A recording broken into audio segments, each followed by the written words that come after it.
குணங்களே செம்பப்பு வாசமை மாயா பூமாதேவி பெண் கொடிக்கு காப்பா குலமகனை வாருமை அசண்டு உறங்கலாம் அரணால் மகேந்திரலாம்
உனக்கு 8 மாத கர்ப்பிணி நிறமாட்ட சூலி கட்டையிலே பிணமிருக்க கருகிப்பின வேகுது பூவரசம் கட்டையிலே பிணமிருந்து வேகுது மாயாண்டி அப்படின்னு சொல்லி என் தாயான பேச்சியம்மா பூமாதேவிக்கு பிள்ளையா பிறந்து பிணச்சுமைய குறைக்கும்னு சொன்னியப்பா கொடுத்த வாக்க நீ காப்பாத்த குலமக இப்பவே நீ வரணும் அப்படின்னு பேச்சியம்மா மாயாண்டி சுடலையை அழைத்து கொண்டிருந்தார். ஐயான கரையிலோ பிணமிருந்து வேகுகின்றது. அம்மா கூப்பிட ஐயா எந்திக்கவே இல்லை. அப்பதான் அம்மா நினைக்கா நம்ம மாயாண்டி சுடலை இப்ப மையான கரைக்கு வரணும்னு சொன்ன அவனை குலவு போட்டு கூப்பிட்டா தான் வருவான். அப்படி என்று ஏ தாயான பேச்சியம்மா மாயான கரையதி மாயாண்டி அழைக்கா என் மகன மாயான் ஈரக்கொல தாமரக்க இடம் முறிந்து வேகுத என் மகன சுடலை கட்டையில பிணமிரு கரிப்பென வேகுது மூட்டத்தில பிணமிருந்து உனக்கு மூன்று பிண வேகுதை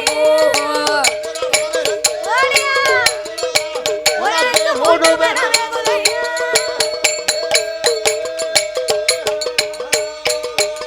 ஏ குலவ ஒட்டழைக்கா கோலக்காரி பேச்சியம்மா குலவ ஒட்டழைக்கும் போது கோலக்காரி மாயா ஏ சுடலை 8 மாத கர்ப்பிணி நிறமாட்டு சூலி அவ ஈரக்குல தாமரக்க இடம் முறிந்து வேகுது சண்டையின கட்டையிலே சவமிருந்து வேகுது மாயாண்டி கூட்டத்திலே பணமிருந்து உனக்கு மூண்டு வேகுதப்பா நீ உடனே புறப்பட்டு வான குலவுப்பட்டு கூப்பிட்டான்.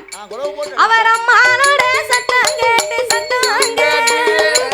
அம்மானோட சத்தம் கேட்டு ஆண்டவன் தான் சுடலையா அவரை பதறி முழிக்காரு ஐயா முழிக்காரு பகவான் சுடலையா பகவான் சுடலையா பதறி முழிக்காரு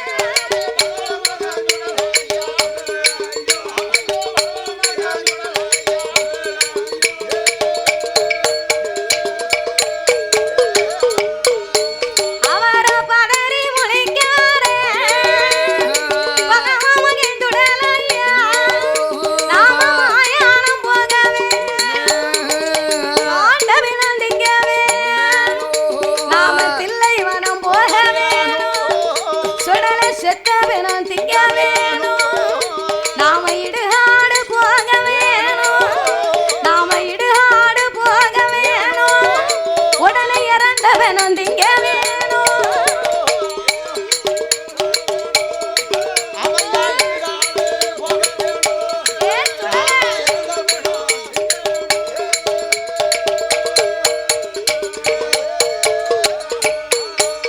என்று மாயாண்டி சுடலை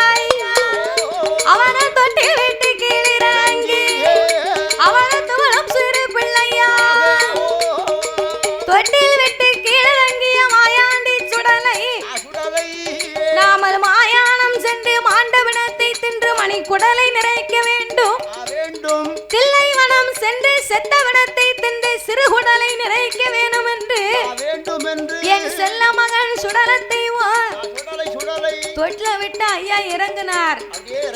இறங்கின மாயாண்டி நினைக்காரு, நம்ம மயான கரைக்கு இப்படியே போனா யாராவது நம்மளை பார்த்து பயப்படுவாங்களா? பயப்பட மாட்டாங்க.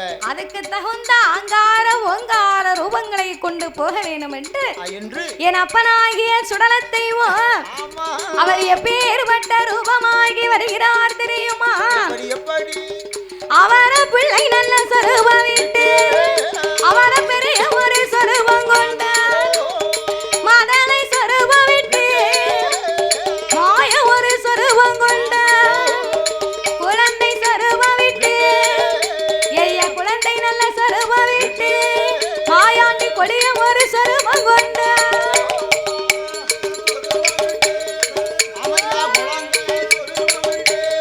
மாயாண்டி கொடிய ஒரு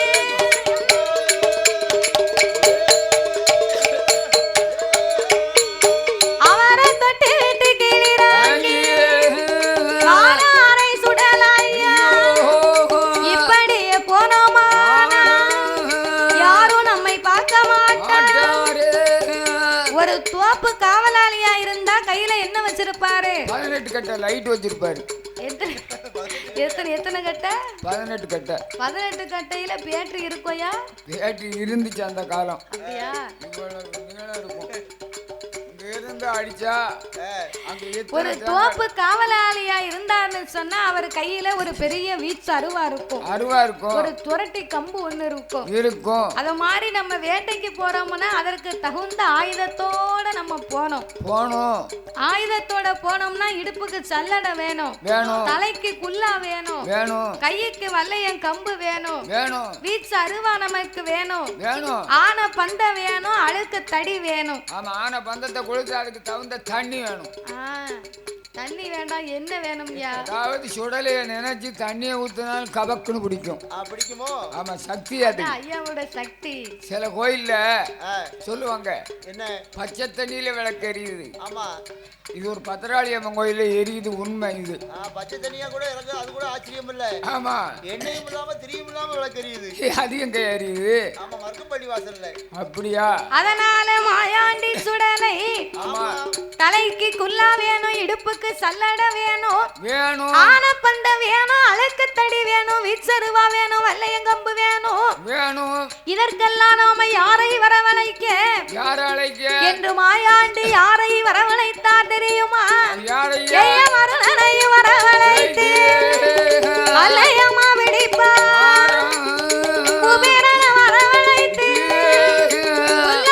மாட்டுவார், சாம்பல் சிவனை வரவழைத்து மாயாண்டி சல்லடமா மாட்டுவார், அக்கினி தேவனைத்தான் ஆனப்பந்தம் கொளுத்துவார், ஆனப்பந்தம் ஒரு கையில அழுக்கு தடி மறு கையில வீச்சருவா ஒரு கையில வீச்சருவா ஒரு கையில ஐய வீரப்பந்தம் மறு கையில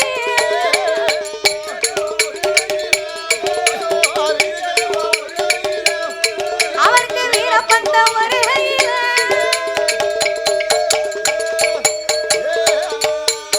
அவருக்கு 7 மணி வல்லையம்மா, மாயாண்டிக்கு இடுப்புக்கு ஒரு சல்லடமா, அதில் 5 மணி வல்லையம்மா, அவர் அறையில் ஒரு சல்லடமா, ஏன் உச்சியில குல்லாவா ஐயாவுக்கு உல்லாச கால்நடையா, தலையில் ஒரு குல்லாவா, தலையில் ஒரு குல்லாவா, அவருக்கு தாமர கவனி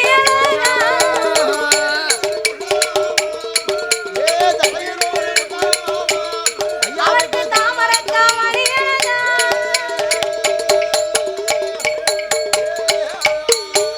எங்க மாயாண்டி சுடலையா மாயானம் போவதற்கு அலங்காரம் செய்தல்லவோ, தலையில் ஒரு குல்லாவும் தாமரக்கா மணியழகும், உச்சியிலே குல்லாவும் உல்லாச கால்நடையும் நடையும் 7 மணி வல்லையும் இடுப்புக்கு ஒரு சல்லடம் 5 மணி வல்லையா அவர் அறையில் ஒரு சல்லடம் இதுவும் காணாதுன்னு சொல்லி மாயாண்டி எப்படி புறப்பட்டு வருகிறார் தெரியுமா? சாமி மாயானம் போவதற்கு மாயாண்டி சுடலாய் கட்டி வரிந்து கட்டி கருத்த கச்ச சுங்கலிட்டு கட்டி வல்ல வரிந்து கட்டி தாமரக்க மணியன பட்டு கச்ச பவள கச்சு பட்டு கச்ச பவள கச்சு ஐயாவுக்கு ஒட்டு கச்ச சொல்லணும்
ஓங்கின கையோடு உருகின வாளோடு மாயாண்டி மயான கரைக்கு புறப்பட்டு நிக்கார் ஐயா. அவர் நிக்க அழக பார்த்தா 1000 கண்ணு வேணுமா ஐயாவை பார்க்கிறதுக்கு? 1000 கண்கள் போதாது. ஆனப்பந்தம் எரிகிறதும் ஐயா முகம் தெரிகிறதும் தீப்பந்தம் எரிகிறதும் தெய்வத்தின் முகம் தெரிகிறதும் ஒத்த பந்தம் எரிகிறதும் மாயாண்டி முகத்தை பார்த்தா கத கத கதன்னு நெருப்பா இருக்கு. ஐயா அப்படி சிரிச்ச முகமா மாயாண்டி புறப்பட்டு மையான கரைக்கு வேட்டைக்காகவே வருகின்றார். அப்படி மையான கரைக்கு வேட்டைக்காகவே மாயாண்டி வரும் போது வரும் வழியில என்ன நடக்கு தெரியுமா? என் மாயாண்டி வருகின்ற போது ஏ ஆனைக்குட்டி ஐயர் மக ஆனைக்குட்டி ஐயர் மக அழகு மக பாப்பா தாயும் தலை மக அம்மா உன் தலை மக ஆட்சியும் தலை மக ஊட்டியும் தலை மக ஆட்சியும் தலை மக அவ அம்மா உன் தலைமக ஆட்சியின் தலைமக பூட்டியின் தலைமக ஓட்டியின் தலைமக. ஓட்டிக்கு மேல உறவு கிடையாது. தலைமுறை தலைமுறையாக தலைப்பிள்ளை பெண் பிள்ளையா பிறந்த குடும்பம். ஆனைக்குட்டி ஐயர் மகா அழகு மகா பாப்பாத்தி இவ நிறமாத்த சூலி 8 மாத கர்ப்பிணி. அவளும் சூல் காப்பு போட்டு தாய் வீட்டுக்கு வந்தவா. சூல் மாலை களத்துல சூல் காப்பு களத்துல வாசல்லே இருந்து கொண்டிருந்தாள். வாசலிலே இருந்து கொண்டிருக்கும் போது என் மாயாண்டி மையான கரைக்கு வந்தார் அல்லவா? அவர் வரக்கூடிய நேரம் ஐயா மாயாண்டி வரபோ ஆனைக்குட்டி ஐயர் அழகு மக பாப்பாத்தி வாசலில இருந்தா மாயாண்டிய கண்டிட்டா கிட்டு மை மறந்து வீட்டுக்குள்ள போனமா ரத்தமா கக்குவா மாயாண்டி அருளா ஆண்டு மடிந்தா சுத்தமாக மடிந்தா சிவலோக சேர்ந்தா மாயாண்டி சுரலை ஆன பந்தம் குளத்தி ஐயா மையானக்கரைக்கு வரும்போது ஏதோ சத்தம் கேக்குதேன்னு திரும்பி பார்த்தா மாயாண்டி சுட சுடலை அங்கிருந்து வருவதை கண்டாள். திடுக்கிட்டு மெய் மறந்து வீட்டுக்குள்ளே போன மகா. ஆமா 3:45 நாளிகையில் ரத்தமா கக்கி. ஆமா மாயாண்டி அருளால் மாண்டு மடிந்தா மரணலோகம் சேர்ந்தாள். செத்து மடிந்தா பாப்பாத்தி சிவலோகம் சேர அந்தணர்கள் வீட்டுல பிணத்தை ரொம்ப நேரம் வச்சிருக்க மாட்டாங்க. காலையில அவங்க பூசைக்கு போனோம் இல்லையா, அதோட அன்னைக்கு நிறைஞ்ச பௌர்ணமி. உடனே பிணத்தை நாமல் அடக்கம் செய்ய வேண்டும் என்று உற்றார் உறவினர்கள் எல்லாம் ஒன்று கூடி அழுது கரையேறி கழுவி குளிப்பாட்டி இறந்தது ஒரு பாப்பாத்தியை அடக்கம் செய்ய வேணும் என்று அழுது மெல்ல கரையேறி கழுவி குளிப்பாட்டி பாப்பாத்தி பெண்கொடி அடக்கம் செய்ய வேணும் என்று பாப்பாத்தி பெண்கொடி அடக்கம் செய்ய வேணும் என்று எங்க வாராரா மாயானம் கொண்டு கல்லடிக்கு கட்டைக்கு மேலையல் கூந்தலை அடுக்குவா கூந்தலுக்கு மேலையல் எண்ணி எருவரத்தி பிரேதம் அதை எடுத்து வை பரத்தி எருவரத்தி பச்சை மண்ண மேல பூஸ் 7 சுத்து தொண்டு போய் 7 சுத்து தொண்டனி 7 சுத்து தொண்டனில ஏமகாலை ஊதுவா.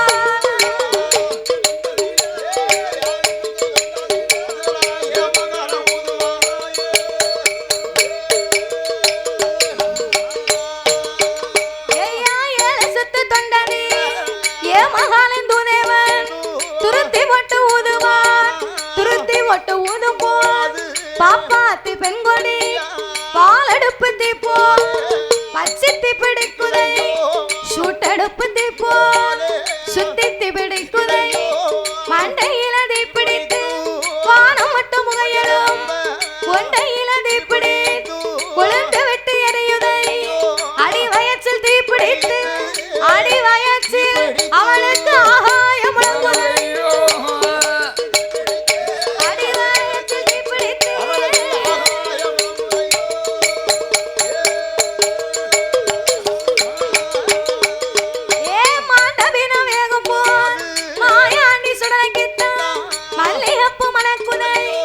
செத்தவின வேகும் போது செல்வகப்பு மணக்குதை கட்டையில பெணம் இருக்க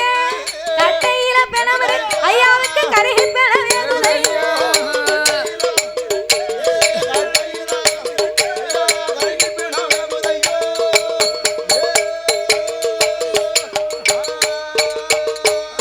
மாண்ட பெண எரியும் போது மாயாண்டிக்கு மல்லிகப்பு மணக்கு செத்தவின வேகும் போது செண்பகப்பூவா மணக்கு 8 மாத கர்ப்பிணி நரமாத்த சூலி மண்டையிலே தீப்பிடித்து வானம் மட்டும் புகையெழும்ப கொண்டையிலே தீப்பிடித்து கொழுந்து விட்டு எரிய சுடலை உடனே பிண வாட தாங்க முடியாம ஐயா ஓட்டமும் ஒரு நடையுமா மையானக்கரைக்கு வந்தார். ஓடி வராரு மையானக்கரைக்கு மாயாண்டி வந்தார. என்ன பேச்சு அம்மா மகனை அழைத்து என் மாயாண்டி ஐயா அம்மா நான் உன்னை எப்பவுமே கூப்பிட்டுக்கிட்டு இருக்கேன். எவ்வளவு நேரம் ஆச்சு? எவ்வளவு நேரம் ஆகுது? இப்பதான் வந்திருக்கியா? அம்மா ஒரு வார்த்தை கூப்பிட்ட உடனே சரி ஓடோடி வந்து ஆமா அம்மா என்னை கூப்பிட்டீங்களா? ஆமா. என்ன கூப்பிட்ட காரணம் என்ன அம்மா? ஆமா. என்ன எது கூப்பிட்டீங்க? அதானே அப்படின்னு நல்ல அக்கறை உள்ள அம்மா மேல பாசம் உள்ள பிள்ளைன்னா உடனே ஓடி வந்து என்னன்னு கேட்கும். என்ன மாதிரி பிள்ளைனா கேட்கும். ஆமா. உம்ம மாதிரி அடம் பிடிச்ச பிள்ளையா இருக்கும். என்ன செய்யும்? இத்தனை சத்தம் போட்டாலும் கூப்பிட கேட்காது. என்னன்னே கேட்காது. இந்த 2 பிள்ளையுமே பொத்தத்திலே கேட்காது. ஆமா கேட்காது. இல்ல கேட்காம இருக்க போது இப்படி சங்கடப்படுறேன். ஆமா கேட்டிருந்தானே உன்னை நல்லா பாத்துக்கணும். கேட்டிருந்தா எப்படி இருப்பேன் தெரியுமா? முதல் வாட்டி பார்த்தா தாத்தா கொஞ்சம் நல்ல முறை வாங்க அப்படின்னா சொல்லி பார்த்தா. 2வது வாட்டி வரும்போதும் சரி அதை விட ஒரு பாயிண்ட் கூட வந்தீங்க. ஆமா. அப்ப என்ன சொன்னா? தாத்தா ஒழுங்கா வாங்க. தாத்தா நீ நல்லா வா அப்படின்னு சொன்னேன். தொழிலுக்கு இடைஞ்சலா இருக்கு. ஆமா. நல்ல ஒழுக்கமா வாங்க. சரி அப்படின்னு சொன்னா. சரிதான். 3வது வாட்டி நீங்க என்ன செஞ்சீங்க? 3வது வாட்டி அதே மாதிரி வந்தேன். 3வது வாட்டி 3 ஆளா வந்தீங்க. 3 பாயிண்ட் கூடி போச்சு. ஆமா. வெஞ்சாமரை எடுத்தா மறுநாள் பாட்டுக்கு போனோம். நீ படிச்சு கிழிச்சது போதும் அப்படின்னு சொல்லி பின்னாடி 4 இழுப்பு இழுத்து ஊரை பார்த்து வீட்டுக்கு அனுப்பியாச்சு. 2 மாசம் கழிச்சு வந்திருக்கேன். ஆமா 1 மாதம் ஆஸ்பத்திரியில இருந்தேன். 1 மாசம் மெடிக்கல் பார்த்தேன், 2 மாசம் ஆச்சு. சும்மா இல்ல, உண்மையாவே உண்மையே நடந்தது. பேத்தியா நம்மள வேண்டான்னு அனுப்பிட்டால மனசுல நொந்து ஆமா, முன்னால உள்ள விடிய குடிச்சு, முன்னால உள்ள யூடியூப்பை பார்த்திருப்பிய. ஆமா, பகல் முழுக்க குடிச்சு. ஆமா, பாருக்காரனை தூங்க விடாம விடிய வாங்கி அடிச்சு. ஆமா, கடைசியில உடம்பு வம்பா போச்சு. இதா இருந்தாலும் சரி, அவருக்கு காலம் என் கூட தான். ஆனா இன்னும் 1 மாசத்துக்குள்ள உடம்பு சூப்பரா வந்துரும். ஆமா, இப்ப கொஞ்சம் பரவாயில்ல, 2 பாட்டா தான் வரேன். ஆமா, இன்னும் நாளைக்கு இருந்து கொஞ்சம் நல்லா இருக்கும். அந்த சொரம் பிடிக்க மாட்டோமுக்கு, சொரத்துக்கு என்ன வேணும்? அதுக்கு மாத்திரை சாப்பிடணும். அப்படிதான். சரி, குரல் பேச மாட்டேங்குன்னு கொஞ்சம் பேச உடம்புல பிடிச்சிட்டா. இப்ப கொஞ்சம் பரவாயில்ல, போன கோயிலுக்கு. அதனால சரி, மாயாண்டி சுடலை இப்படி பிணவாடை தாங்காம மயானக்கரைக்கு வந்தார். மயானக்கரையிலே மாண்டபிணத்தை எப்படி வேட்டை கொண்டார் தெரியுமா? எப்படி அம்மா? ஏ ஆண்டவன் தான் மாயாண்டி, ஆண்டவன் தான் மாயாண்டி, அரணார் மகன் சுடலை மாயான ஓடிவன் இடத்தை சுத்தி வளர்த்தவன், வளர்த்த சுத்தி எடுத்தவன், வலது கால தூக்கி வை இடது கால மண்டி போட்டு கூட்டத்தைய இழுப்பாரா, கூட்டத்தைய இழுப்பாரா. ஏ மூர்க்கம் உள்ள மாயாண்டி,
பிச்சு போடுதாரு. இந்த உனக்கு சல்லி குடல்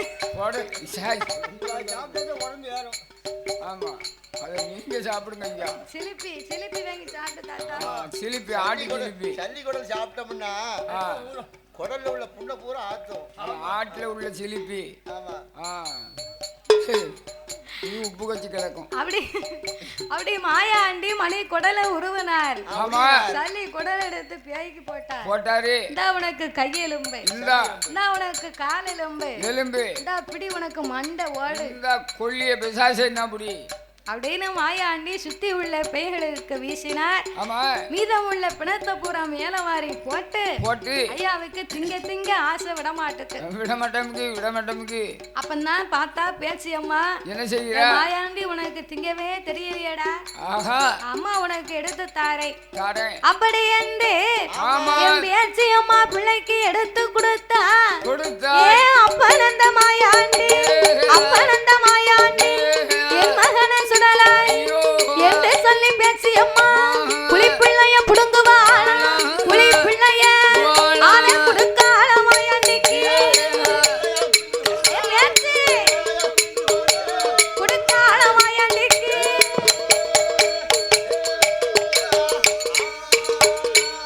குலி பிள்ளைய புடுங்குவாள் கொடுக்காள மாயாண்டி பொல்லாத சுடலாய் பிச்சு பிச்சு திங்க பேய்களுக்கு வீசுவார். மீனம் உள்ள பிணங்களே மேல மாறி போடுவார். காலெலும்பு கக்கத்தில கையெலும்பு வாயில செஞ்சுடல மாயாண்டி தோளதில சிலது பீ தொங்கு மாலை போடுவார். கையதில சிலது பீனோ கையதில சிலது பீனோ உடல கத்தியால எடுப்பார்.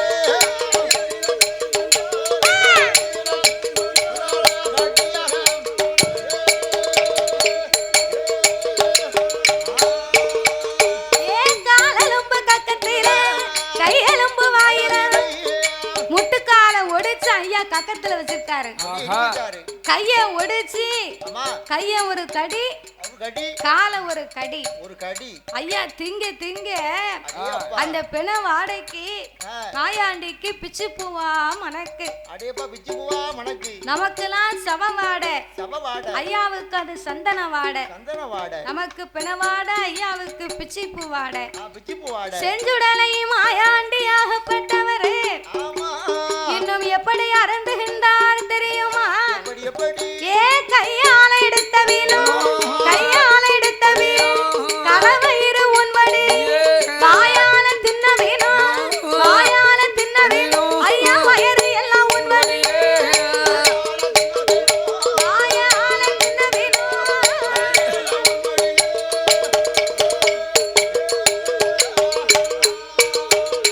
ஏ பொல்லாத மாயாண்டி பேரு வச்ச சுடலாய் கையால எடுத்து தின்னவரு கடவயிறு வரைக்கும் ஊனு வடியுது. ரெண்டு கடவாயிலையும் ரத்தமும் பிணமுமா வருது.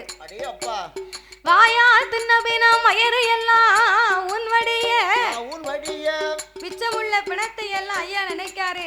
என்ன நினைக்காரு? இன்னையோட சாப்பிட்டுட்டு அப்புறம் நமக்கு நாளைக்கு வேணும்ல அப்படின்னு சொல்லி மீதமுள்ள பிணத்தை பூரா ஒன்னா சேர்த்து ஒரு பொட்டனமா கட்டி மாயாண்டி சுடல அது போக இருக்கதை தின்னுகிட்டே நிக்காரு. அப்பந்தான் பேச்சு அம்மா சொன்னா சுடல நீ வந்து எவ்வளவு நேரம் ஆகுதுடா? இன்னைக்கு ஒரு வீட்டுல ஆட்டுக்கறி வச்சாங்கன்னு வைங்க, மிச்ச கறி இருக்கும், நல்லா சுட வச்சு விடியக்காரன் சாப்பிட்டா எப்படி இருக்கும்? வச்சிருப்போம், சூப்பரா இருக்கும். அது மாதிரி நாளைக்கு சாப்பாடு வேணும்னு சொல்லி சுடல என்ன செய்யற? ஆட்டுக்கறி, கோழிக்கறி, மீன் கறி, ஆமா இதெல்லாம் சுட வச்சு மறுநாள் சாப்பிடத்தான் ருசி அதிகமா இருக்குமா. நாமெல்லாம் 4 நாளைக்கு சாப்பிடுவேன். கருவாட்டு கறி அப்படித்தான். அதேதான். அத மாதிரி மாயாண்டி தின்னு மட்டும் தின்னார், மிச்சத்தை எடுத்து பொட்டனமா கட்டி மறுபடியும் ஐயா போகிறதுக்கு மனம் இல்லாம நின்று கொண்டிருந்தார். பார்த்தா என் தாயான பேச்சு அம்மா அவ என்ன சொல்லுகிறா தெரியுமா? என் மகனே மாயாண்டி மாயாண்டி ஈசன் மகன் சுடல ஐயா நீ என்னுடைய வார்த்தை கேளு. நீ கைலாசம் போகலேன்னா உங்க அம்மா பார்வதியா மகனை உன்னை காணாம உனக்கு மாங்காய் அடுப்பு கூட்டி அந்த மாதுளம்பு சோறாக்கி மகனை உன்னை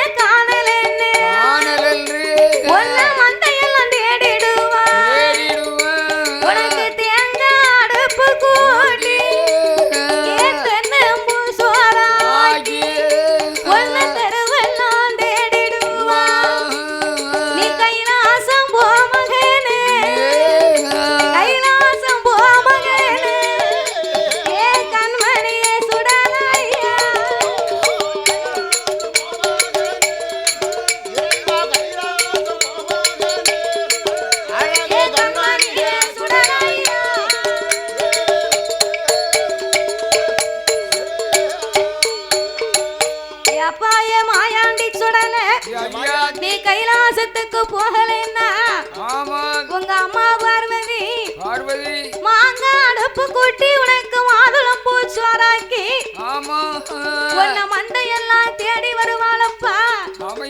தேங்காய் அடுப்பு கூட்டி தென்னம்பூ சோறாக்கி மகனே உன்னை தெருவெல்லாம் தேடி அலைவாடா, நீ வீட்டுக்கு போ. அம்மா தேடி வருவாடா போடா, அதனால வீட்டுக்கு உடனே கைலாசத்துக்கு போ மகனே அப்படின்னு பேசி அம்மா சொல்லினா இன்னைக்கு சீக்கிரமா போனா தான் நாளைக்கு மறுபடியும் நீ வர முடியும் அப்படின்னு உடனே அம்மாவுடைய சத்தத்தை கேட்டு ஆற்று வேண்டு சம்மதித்து மீதமுள்ள பிணத்தை ஒரு பட்டணமாகவே கட்டி கைலாச மலைக்கு வந்தார் கடவுள் மகன் மாயாண்டி. கைலாசத்துக்கு வந்தாரு, சும்மா இருக்காரா? என்ன செய்தாரு? கொண்டு வந்தார் பாத்தியா பெண பொட்டணம்.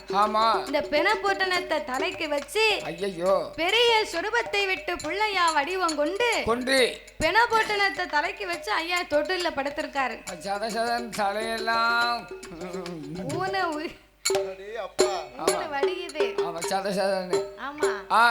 மாயாண்டி தொட்டில தலைக்கு வைத்து படுத்திருக்க அப்பந்தான் சுடல தெய்வம் மனசுல நினைக்காரு, எப்படி நம்ம மையானக்கரைக்கு போயிருக்கோம், ஆண்ட பிணத்தை தின்றுக்கோம், கைலாசத்துக்கு மிச்ச பிணத்தை கொண்டு வந்திருக்கோம்.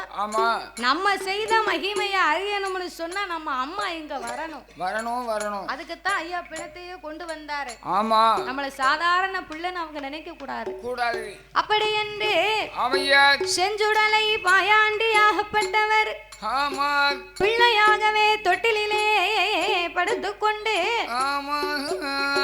அம்மா இப்ப வருவா பெற வருவா அப்படின்னு எதிர்பார்த்து இருக்காரு. பார்வதி வந்த பாடு இல்ல, கழிச்சு வருவா. பிள்ளைய கண்டா புருஷனை மறந்துருவா, புருஷனை கண்டா பிள்ளைய மறந்துருவா. இந்த பார்வதி இப்படித்தான் போய் நின்னுக்கிட்டா போலுக்கு. அதனால சரி அம்மாவுக்கு நம்ம ஒரு குரல் ஓசை ஒண்ணு கொடுக்கணும். அழுத பிள்ளைதான் பால் குடிக்கும். நம்ம அழுதாத்தான் ஐயோ நம்ம பிள்ளை அமர்த்தி போட்டு வெகு நேரம் ஆகி போச்சு, நம்ம பிள்ளை பசியால அழுவுதான் அப்படின்னு பெத்த தாய் ஓடோடி வந்து பிள்ளை எடுத்து தன் பிள்ளைக்கு பாலமிர்தம் கொடுப்பா. அழாம பேசாம கிடந்துச்சுன்னா பிள்ளை தொட்டுல வயிறு வசிக்கிறவளுக்கு பிள்ளை நல்லா தூங்கிட்டு கிடக்கான், அவன் பாட்டு இன்னும் ஒரு மணி நேரம் தூங்கட்டும் அப்படின்னு போட்டுருவா. பிறகு பிள்ளைதான் பால் குடிக்கும். பிள்ளைய போட்டுட்டு 10 வீட்டுல பிறகு வச்சுட்டு வருவா. இந்த பிள்ளை கால் கால் கால் கால் கால்னு சத்தம் போட்டு சத்தம் போட முடியாம நெஞ்சு உணர்ந்திருக்கும், தானா அமர்ந்துரும். என் பிள்ளைனா பிள்ளை இதுலாம் பிள்ளை அது கிறங்கி போய் படுத்திருக்கும் சத்தம் போட்டு அப்படின்னு சில பொம்பளையே சொல்லுவாங்க, நினைப்பாங்க. அதனாலும் மாயாண்டி பார்வதிக்கு ஒரு குரல் ஓசை கொடுக்க வேண்டும் என்று எப்படி குரல் ஓசை கொடுத்தார்? எப்படி? வயர் பசித்ததொரு குழந்தை போல, வயர் பசித்ததொரு குழந்தை போல வாய் திறந்து அழுவார், உடல் துடித்ததொரு குழந்தை போல குவா நல்ல குவா என்று குரல் ஓசை போடு, குவா குவா என்று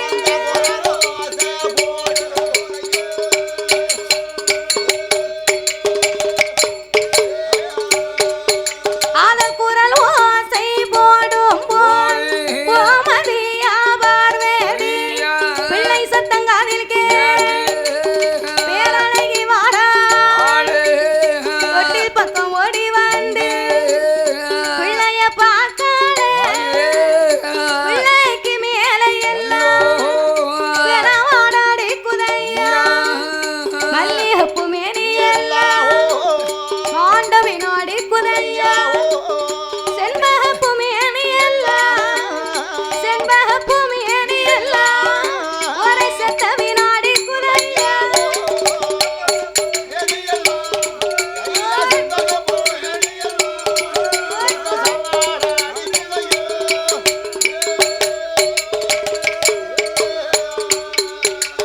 பிணவாடடிக்கும் போது ஏ பேரழகி பார்வதியா என்ன நினைப்பா? பிள்ளையன்னு நம்ம பார்க்க வந்தா பச்சை பிள்ளை மேல பால்வாட அடிக்கும் கண்டிருப்போம். இந்த பிள்ளை மேல என்ன இப்படி ஒரே பிணவாட அடிக்கி செண்பகப்பு மேனி எல்லாம் செத்த பிணவாட அடிக்கி இருவாச்சி மேனி எல்லாம் மல்லிகை பூமேனு எல்லவா மாண்டவனவாடடிக்கு என்று பார்வதி தொட்டிலை வந்து எட்டி பார்த்தாள் மாயாண்டி சாப்பிட்ட பெரும் ஊனமா வடியுது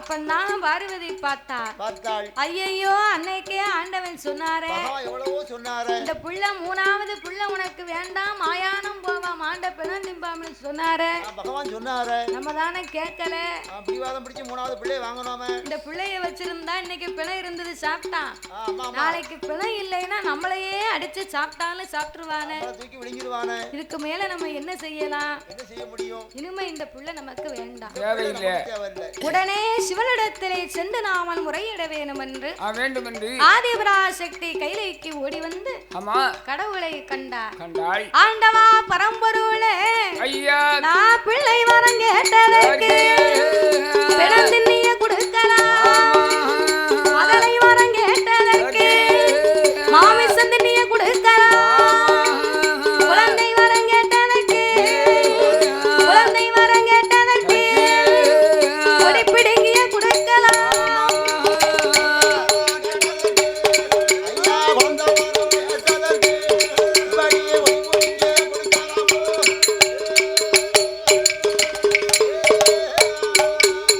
என்று பார்வதியா சொன்னவோ பகவானும் எது சொல்வா ஏடி அம்மா பார்வதி ஏய் பார்வதி அன்னைக்கே உங்ககிட்ட என்னடி சொன்ன மூணாவது புள்ள வேண்டாம் அவன் மையானம் போவான் மாண்டவனம் தும்பாம்னு சொன்னா இல்லையா இந்த புள்ளதான் எனக்கு வேணும்னு ஒத்த கால நின்னியே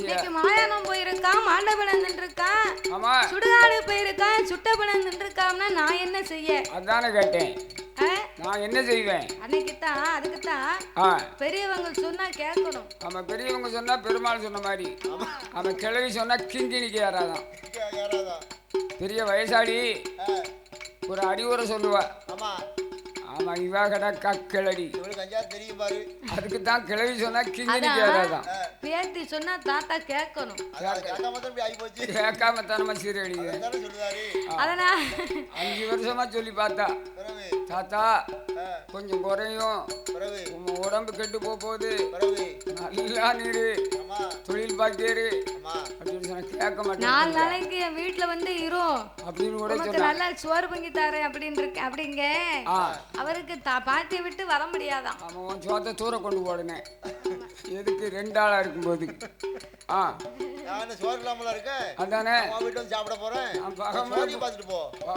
ஆட்சி கூட இருந்து சாப்பிடணும் பகமுழுக்கு இருந்து சாப்பிடாம பட்டினியா கிடந்து பாட்டுல அடிச்சன தவிர வேற ஒண்ணும் கிடையாது அதான் நெஞ்ச உணர்த்திருச்சு 2.5 மாசம் ஆச்சு அது கிட்ட போக மாட்டேன் யாரு சொன்னாலும் சரி அந்த பேச்ச விடியா வேற பேச்ச பேசு அப்படின்னு சொல்லுவேன் அதனால இந்த மாயாண்டி சுடலை மாயானம் சென்று மாண்டவனம் தின்றுக்கா இந்த பிள்ளை எனக்கு வேண்டாம் பூலோகத்துக்கு அனுப்ப சொல்லுங்க போ சொல்லுங்க எனக்கு வேண்டாம் அப்படின்னு பார்வதி சொன்னா சிவன் பார்த்தார் இவளுக்கு என்ன சொன்னாலும் புரிய மாட்டுக்கு இன்னைக்கு வந்து நிக்கால என்று கைலாசத்தில் இருந்து ஆண்டவன் தொட்டில் பக்கம் வந்தார் மாயாண்டி செய்வதையும் செய்துவிட்டு சின்ன பிள்ளையா படுத்திருக்காரு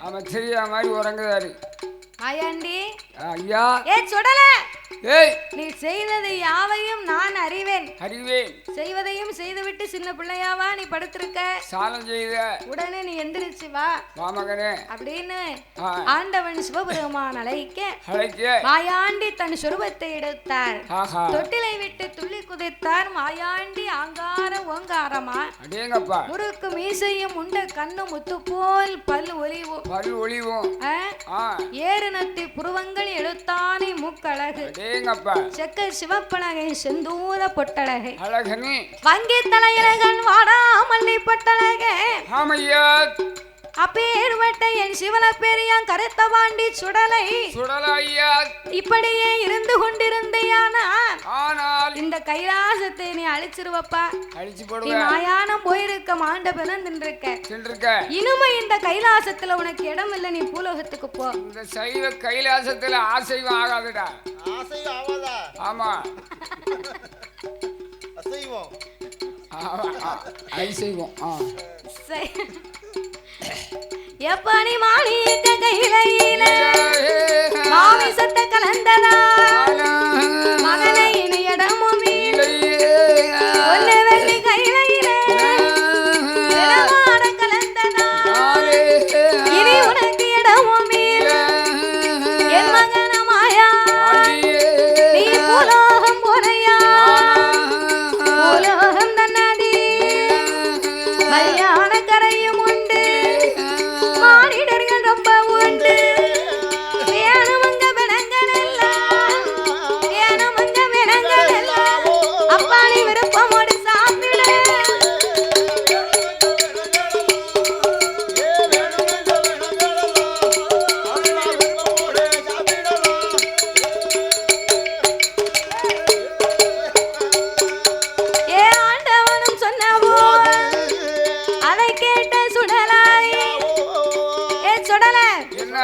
நீ கைலாசத்துல இருந்தேன்னு சொன்னா நீ நினைச்ச மாதிரி பணத்தை சாப்பிட முடியாது. நீ பூலோகம் போனையானா கல்யாண கரையும் உண்டு மானிடர்கள் ரொம்ப உண்டு உண்டு வேணுமங்க விடங்கள் எல்லாம் நீ விருப்பமோடு சாப்பிடலாப்பா.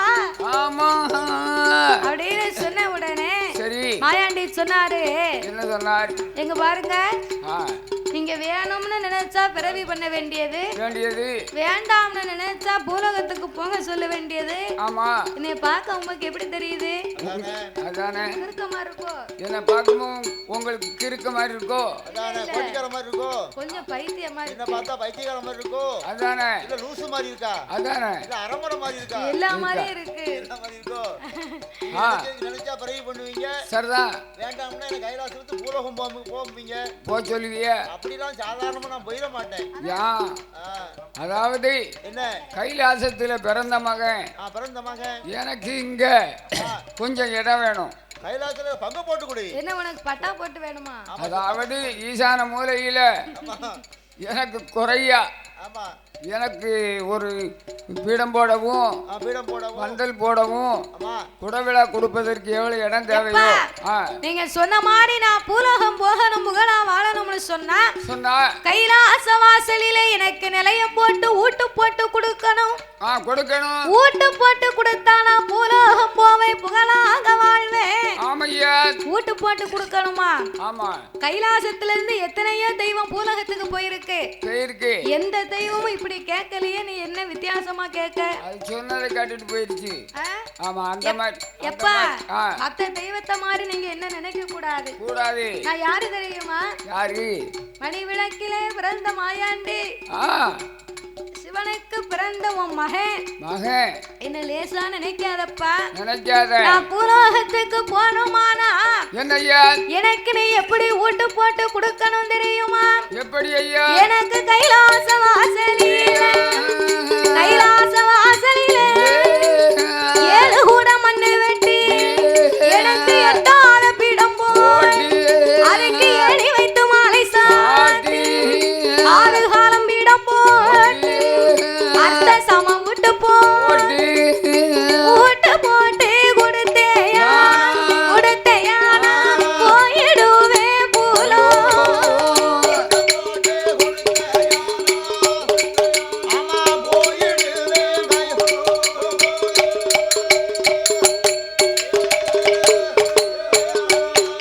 எனக்கு வியாழக்கிழமையில குடியணைப்பு நடத்தவே 8 நாள் காப்பு கட்டி நோம்பிருந்து மறுவெள்ளிக்கிழமையில வியாழக்கிழமையில எனக்கு குடியழைப்பு நடத்தவே வெள்ளி நல்ல கிழமையில எனக்கு விடிய கால வேளையில எப்பா பரமசிவம் எப்பா பகவானே கைலாச வாசலிலே எனக்கு 7 கூட மண்ணு வெட்டி எட்டாத பீடம் நிலையம் போட்டு என் மகனை சொல்லி கூப்பிடுது.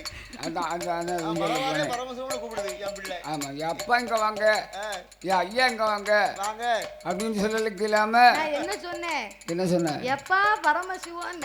ஓஹோ, அப்படி சொன்னியோ? ஆமா, அவர் தான் மாத்துறாரு. உனக்கு வயசான பிறகு காதே கேட்க மாட்டேங்க. நான் கேட்க மாட்டேன். நான் நேட்டும் சின்ன கோயிலிய வச்சு காத்துல குத்தணும். இந்த பக்கம் குத்தி இந்த பக்கம் அவருக்கு ஏற்கனவே ஒரு காது கேட்காது, இன்னொரு காது சீக்காது. அதான கேட்டேன். ஸ்பீக்கர் ஏழு கூட மண்ணு வெட்டி எட்டாத பீடம் போட்டு ஏணி வைத்து மாலை சாத்தி 21 தேவதைக்கும் 61 பந்திக்கும் நிலையம் போட்டு எல்லாத்துக்கும் முன்னால இந்த ஈசன் மகன் மாயாண்டி சுடலைக்கு முண்டசாமிக்கு ஒரு பீடம், மாயாண்டி சுடலைக்கு ஒரு பீடம், என் தம்பி முண்டனுக்கு எதிர்பீடம் போடணும். ஆமா, எதிர்பீடம் போட்டு எப்பா 8 நாளா எனக்கு காப்பு கட்டி நீங்க விரதம் இருக்கணும். மறு வெள்ளிக்கிழமைக்கு முன்னால வியாழக்கிழமை, வியாழக்கிழமை அன்னைக்கு எனக்கு குடியழைப்பு நடத்தணும். நல்லா அழைக்கும். எப்படி குடியழைப்பு? எப்படி அழைப்ப? என்ன நீ இங்க நிக்க கல்லு விளவுதியா? என்ன குடியழைப்பு? இந்த குடியழைப்புலாம் பிறவு. அப்படியா? ஏற்கனவே அழைச்ச வரைக்கும் போதாதான் குடியழைப்பு. நீதான் சொன்ன. அந்த குடியழைப்பு கிடையாது. சரி, குடியழைப்பு அப்படின்னா தன்னுடைய சொந்த பந்தங்களை எல்லாம் கூப்பிட்டு மாயாண்டிக்கு பூஜை நடக்கும், குடும்பமா வந்து பார்க்கணும். ஆமா, அதனால வியாழக்கிழமை குடியழைப்பு நடத்தி என் மாமா இருக்காரே கோபால கண்ணை வந்து எனக்கு புலவரா வில்லு படிக்கணும். இன்னைக்கு அம்மாளுக்கு திருவிழா நடக்குன்னு சொன்னா சொந்த பந்தம் நம்மளுடைய குடும்பத்தில் உள்ளவர்களை நம்ம உடம்பிறப்புகளை இங்க அழைக்கணும். அழைச்சிட்டு வந்து குடவிலை கொடுத்தால், அதாவது குடவிலை கொடுத்தா நல்ல ஒரு அருள் செய்வா. அம்மாவுக்கு கொடை போட்டோம்னா ஒரு வாரத்துக்கு முன்னாடியே போய் சமந்தார் வீட்டுல, சரி மருமகா வீட்டுல, சமந்தார் வீட்டுல, அக்கா தங்கச்சி வீட்டுல எல்லாரும் வீட்டுல போய் முதல்ல ஒரு வாரத்துக்கு முன்னாடியே போய் சொல்லி, இந்த மாதிரி எங்க மாயாண்டிக்கு திருவிழா வச்சிருக்கோம், மாரிமுத்தம்மாவுக்கு குடவிழா நடக்கு, எங்க குடும்பத்தோட எல்லாரும் வந்து அம்மா கொடைய பாத்துக்கிட்டு வாங்க, வரும்போது செலவுக்கு ரூபா கொண்டு வாங்க. உங்ககிட்ட இல்லையோ? செலவுக்கு ரூபா கொண்டு ஒரு பக்கம் உங்களை நம்பித்தான் நீங்க வருவீங்கன்னு. சரி, நான் முதல் நாளே 10 பக்கம் சோளத்தை ஊற போட்டிருப்பேன். அப்படியா? உங்களை நம்பி 10 பக்கம் சோளத்தையும் அரைச்சி சரி தோசை சுடணும். ஆமா, நீங்க வரலன்னா சோளம் வம்பா போயிரும். பொட்டக்கோழி 4 அடைச்சு போட்டிருக்கேன். ஆமா, அது தீர்த்து வைக்கணும். அதனால எல்லாரும் கோயில் கூட கண்டிப்பா வந்துருங்க அப்படின்னு சொல்லுவாங்க. ஒரு கோயில் கூட வந்துச்சுன்னா சரி, சொந்த பந்தம் பூரா பார்த்து 50 ஆளு, குடும்பத்துக்கு 50 ஆளு வந்திருக்கும். அப்படி வந்தாங்க, சிறப்பா நடத்துவாங்க. ஆமா, ஒரு கோயில் கூட வில்லு படிக்கும் போது சரி கோயில் பந்தல்ல எத்தனை தொட்டு தொங்கும் தெரியுமா? அப்பா, அப்படியே 100 தொட்டு தொங்கும். இப்ப இருக்க சேர் பூரா வெறுமனையா கிடக்கு. ஆமா, அது ஒரு காலம். ஆமா, எனக்கெல்லாம் ஒரு 30 வருஷத்துக்கு முன்னால படிக்கும் போது பார்த்துட்டா என்ன தொட்டில் நீர் சொன்ன மாதிரி தொங்குச்சு. ஆமா, இப்ப தொட்டிலே தொங்கல. இப்ப எங்க தொங்குது? சீரழிஞ்ச பழுப்பு தான் தொங்குது. அந்த காலத்துல வந்து பிள்ளைகள் எல்லாம் வீட்டுல போட்டிருக்காம எல்லாருமே கோயில்ல தான் இருப்பாங்க. ஆமா, வில்லுப்பாட்டு நம்ம படிச்சோம்னா, வில்லுப்பாட்டு படிச்சா எந்திரிச்சு வீட்டுக்கு யாருமே போக மாட்டாங்களாம். அப்படி ரசிப்பாங்க. அந்த அளவுக்கு வில்லுப்பாட்டை ரொம்ப சுவாரஸ்யமா உட்கார்ந்து கதையை கேட்டிருக்காங்க கவனமா. ஏதாவது கூட ஒரு கதையை விட்டாச்சுன்னா அங்க இருந்து பெரிய ஆள் வருவாங்க. ஒரு ஆள் எஞ்சி வருவாரு. பாப்பா, நீ என்ன அந்த கட்டத்தை விட்டுட்ட, என்ன பாட்டு படிக்க அப்படின்னு சொல்லுவாங்க, கேட்பாங்க. அந்த கதையை விட்டுட்டியே ஆமா அப்படின்னு கேட்பாங்க. இப்போ எந்த கதை இன்ட்ரெஸ்டா இருக்கோ அந்த கதை போய்கிட்டு இருக்கு. அதனால புலவர்மார்கள் பயந்து படிச்சாங்க. ஆமா, இப்போ புலவர் ஏகப்பட்ட புலவர் உண்டாக்கிட்டாங்க. சரிதானே? ஏன் உண்டாங்கறாங்க? புலவர் எதுக்கு அவதரிச்சு வராங்க? 100 புலவர் 200 புலவர். சரி, கேள்வி கேட்கறதுக்கு ஆள் கிடையாது. இல்ல அதனால நானும் புலவரை படிக்க போறேன். அப்படியா? அப்படின்னு புலவரை புதுசா உருவாக்குறாங்க. ஒரு ஆளு கேள்வி கேட்டாங்கன்னா நீர் படிச்சு கிழிச்சிரு. ஒரு ஆளு கேள்வி கேட்டாங்கன்னா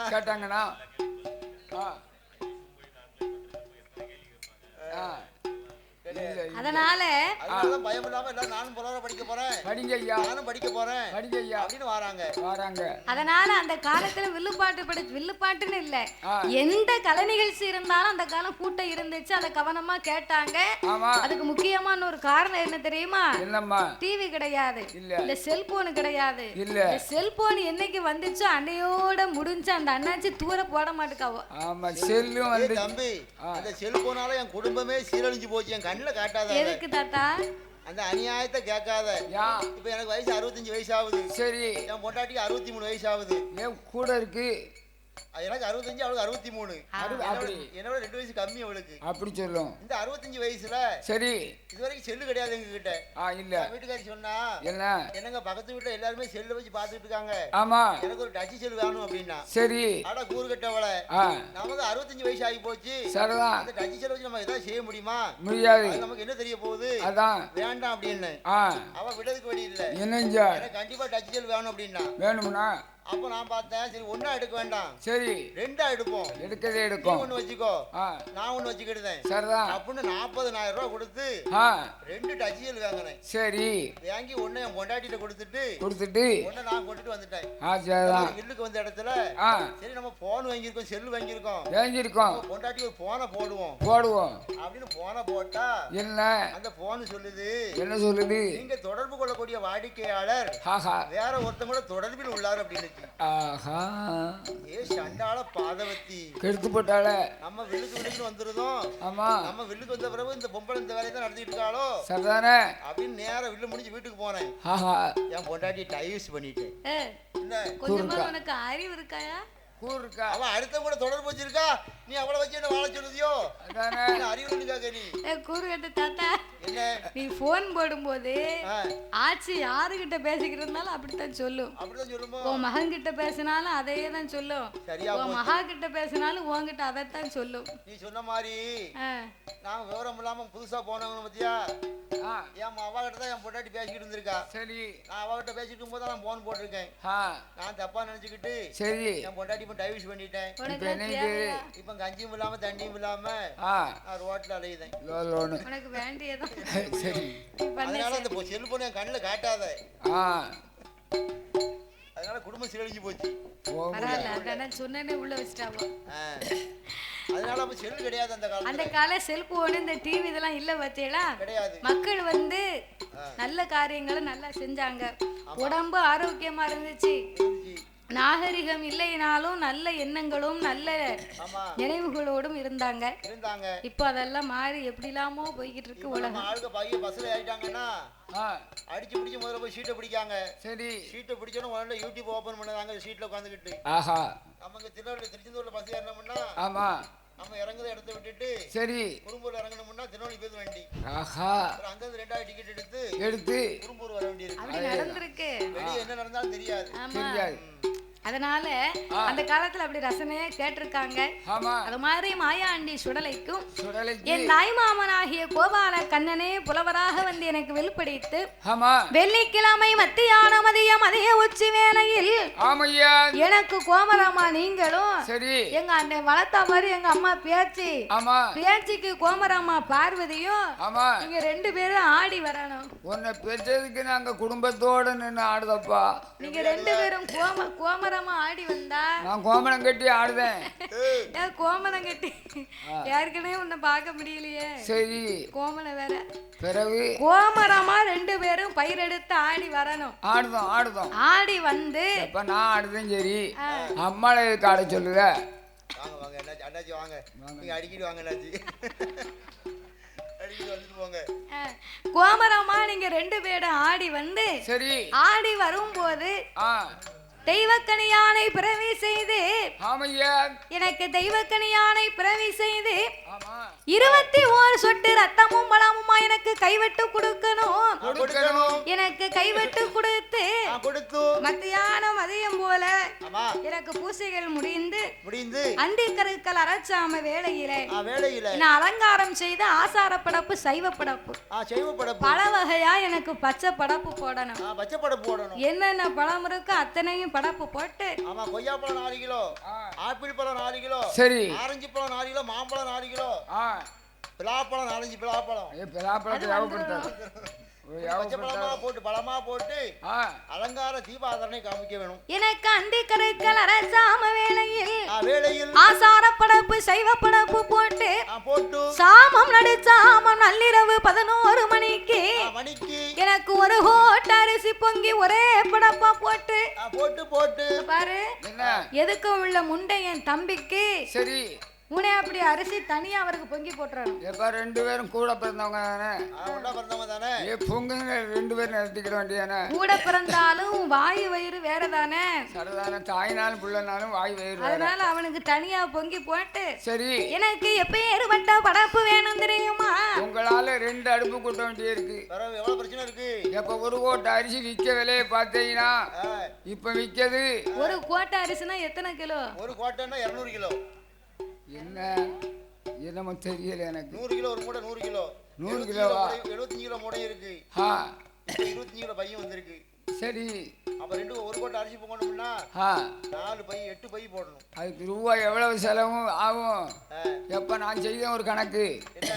ஏசரி இருக்கு, பொங்கி போடட்டுமாப்பா? அதுவும் பேத்திய வயசுக்கு வந்த அன்னைக்கு அவிச்சு போடு. பாடுபட்டுவோம் வில்லத்தனம் போல பத்தியா இன்னும்.